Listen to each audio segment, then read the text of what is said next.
Hello, friends. Welcome to Literary Concepts. Today's topic is the Restoration Age. So, this Restoration Age is the first phase of Neoclassical period.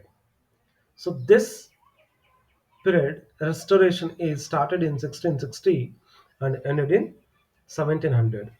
Now, let us try to understand about the Restoration Age.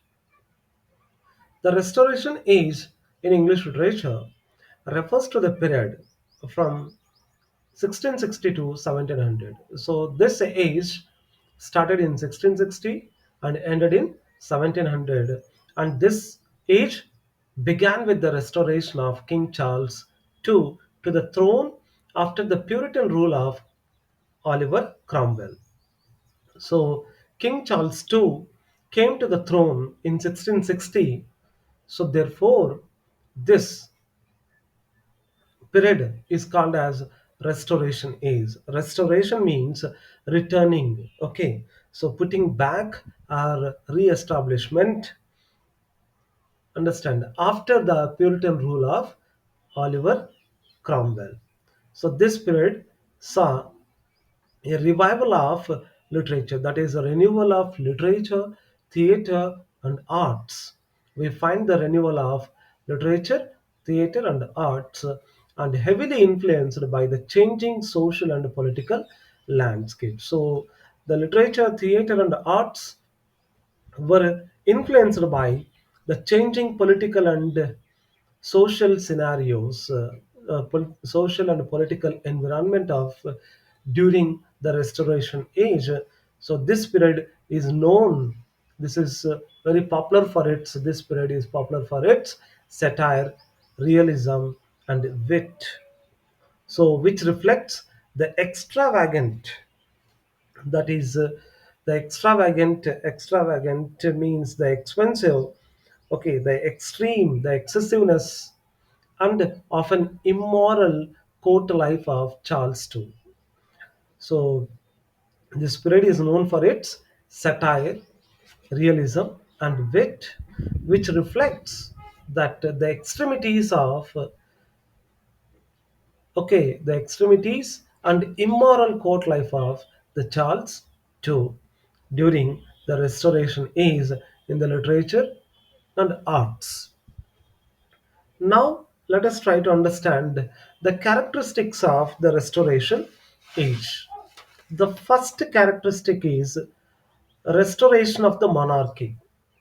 Restoration of the monarchy. Monarchy means kingship. Understand, that is the return of Charles II to the throne, to the kingship in 1660 marked the end of Puritan Commonwealth period and the re-establishment of the monarchy. That is the kingship. Okay, the king rule once again started in 1660 when the Charles II came to the became once again as a king.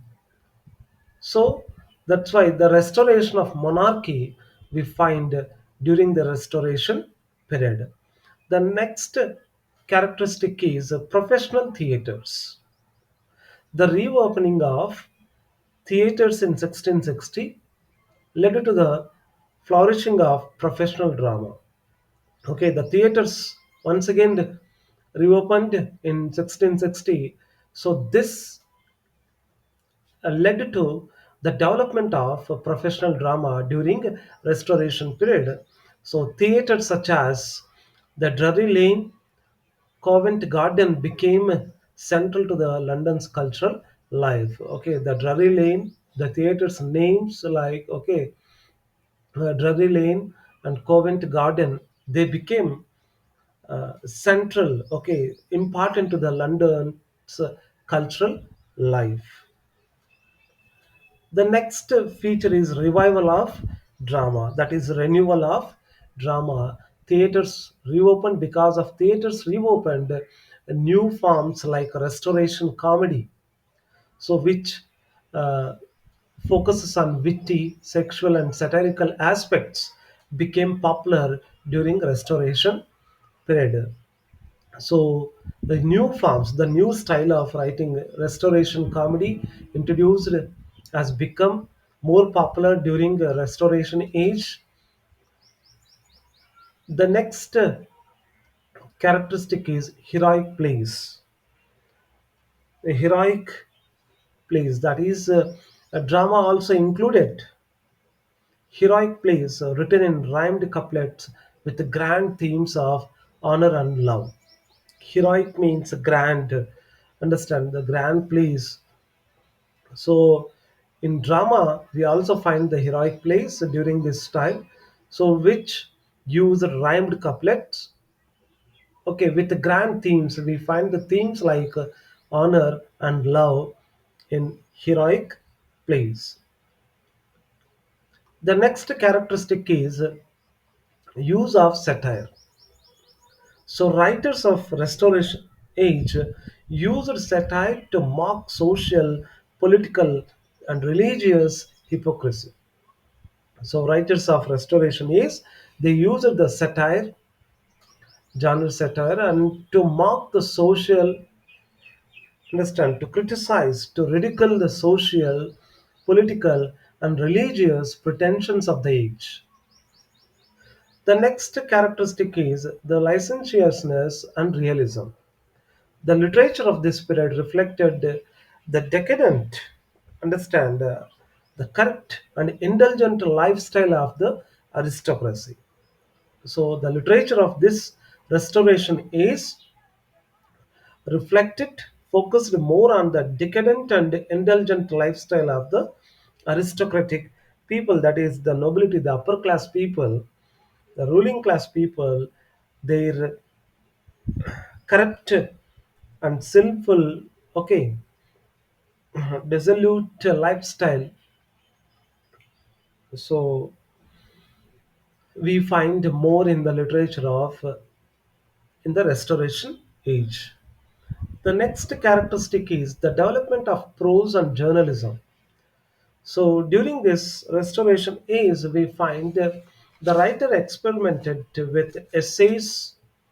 Okay, so they wrote many essays and diaries and early forms of journalism during Restoration period. We find that the development of prose, like essays and diaries and journalism during this period.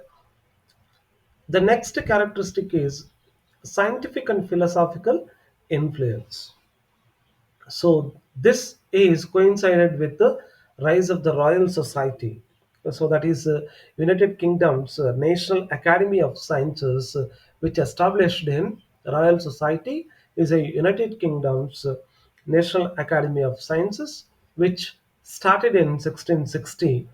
So promoting rational thought and inquiry. So the Royal Society promoted the rational, the logical thinking and inquiry, understand, that is probing and questioning.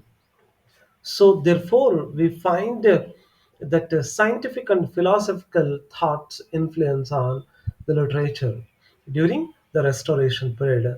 And the next characteristic is the female playwrights and writers. We find women like Afra Ben gained in prominence as professional writers in Restoration period only. So the female playwrights, the, understand, the playwrights and writers, dramatists, okay, the women writers like Afra Ben, so they got that prominence importance as a professional writers, they became professional writers and got good name and fame during the restoration period.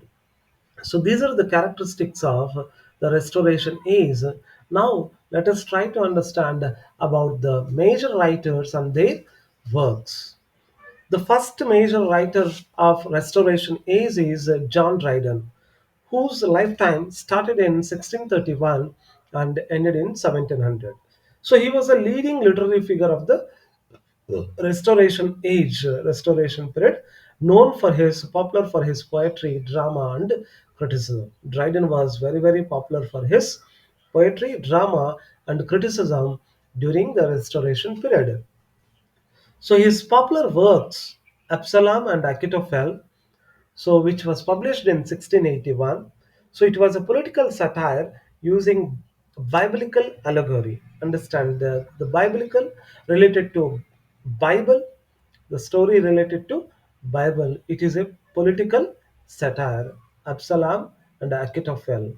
The next work is Macflecknoe. So it was published in 1682. It is a satirical poem mocking dull poets. It is a satirical poem. Macflecknoe is a satirical poem. The next work is The Conquest of Granada, so which was published during 1670 to 71.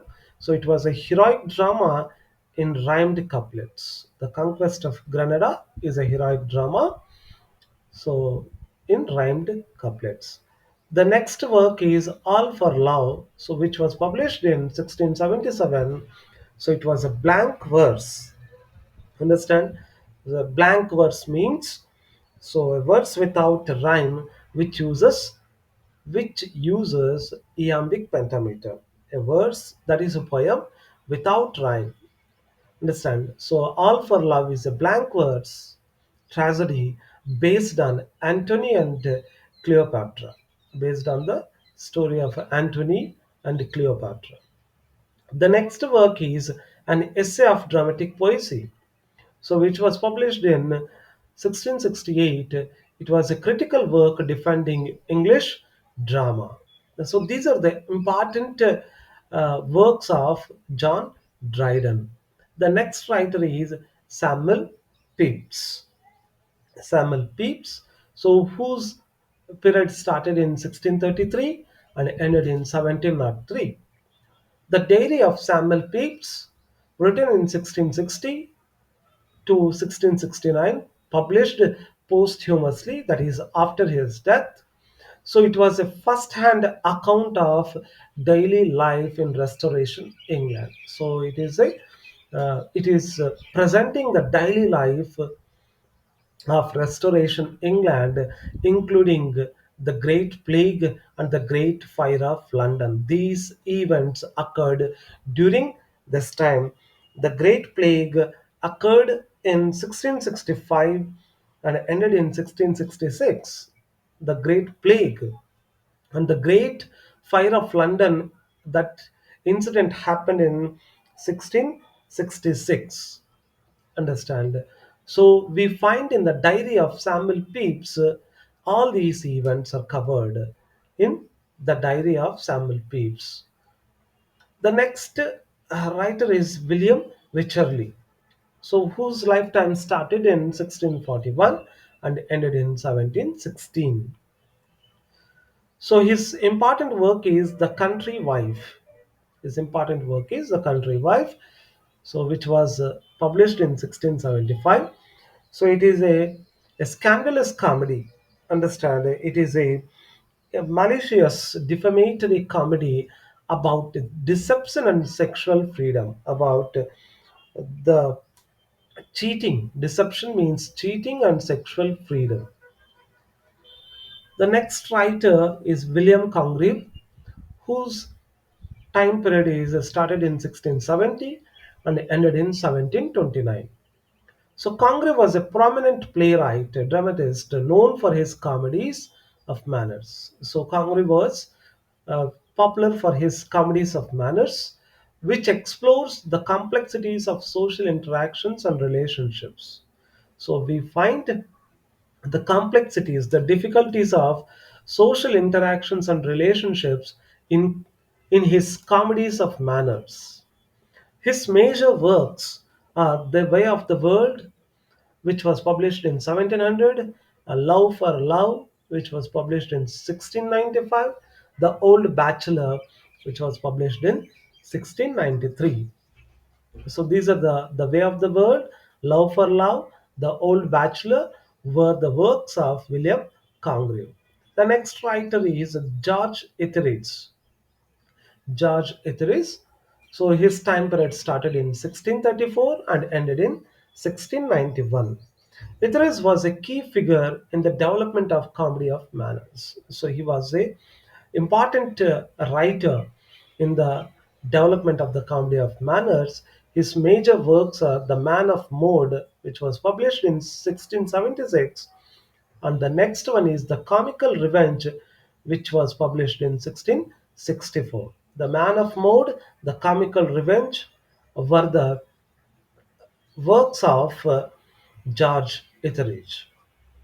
The next writer is Afra Ben, whose lifetime started in 1640 and ended in 1689. So Ben was the first professional female writers in England. So she was the one of the first professional female writers in England, and a significant figure in the Restoration literary time.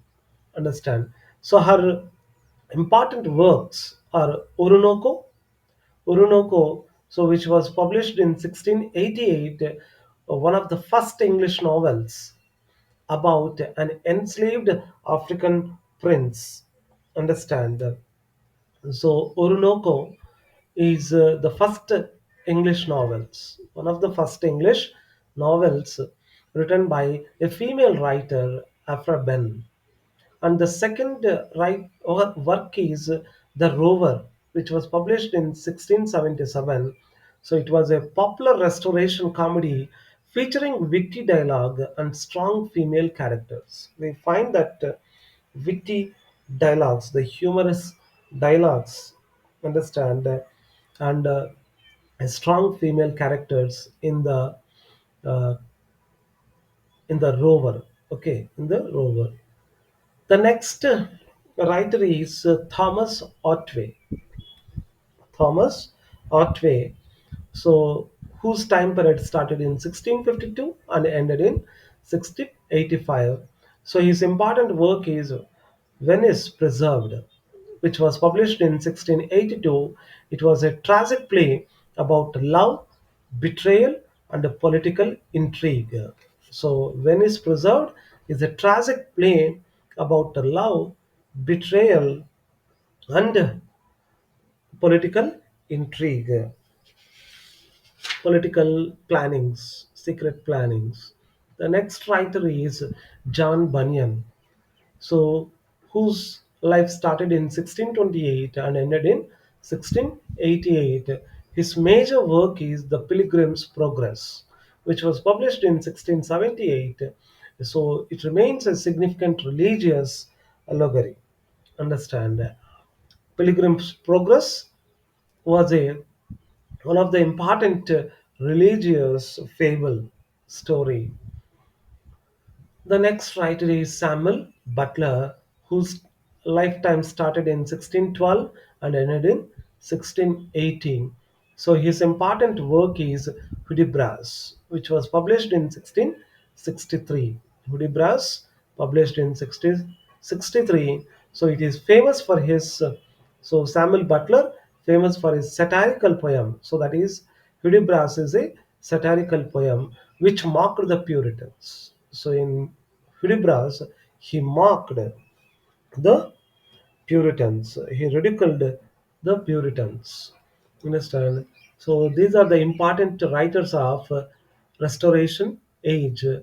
I hope you understand. Thank you.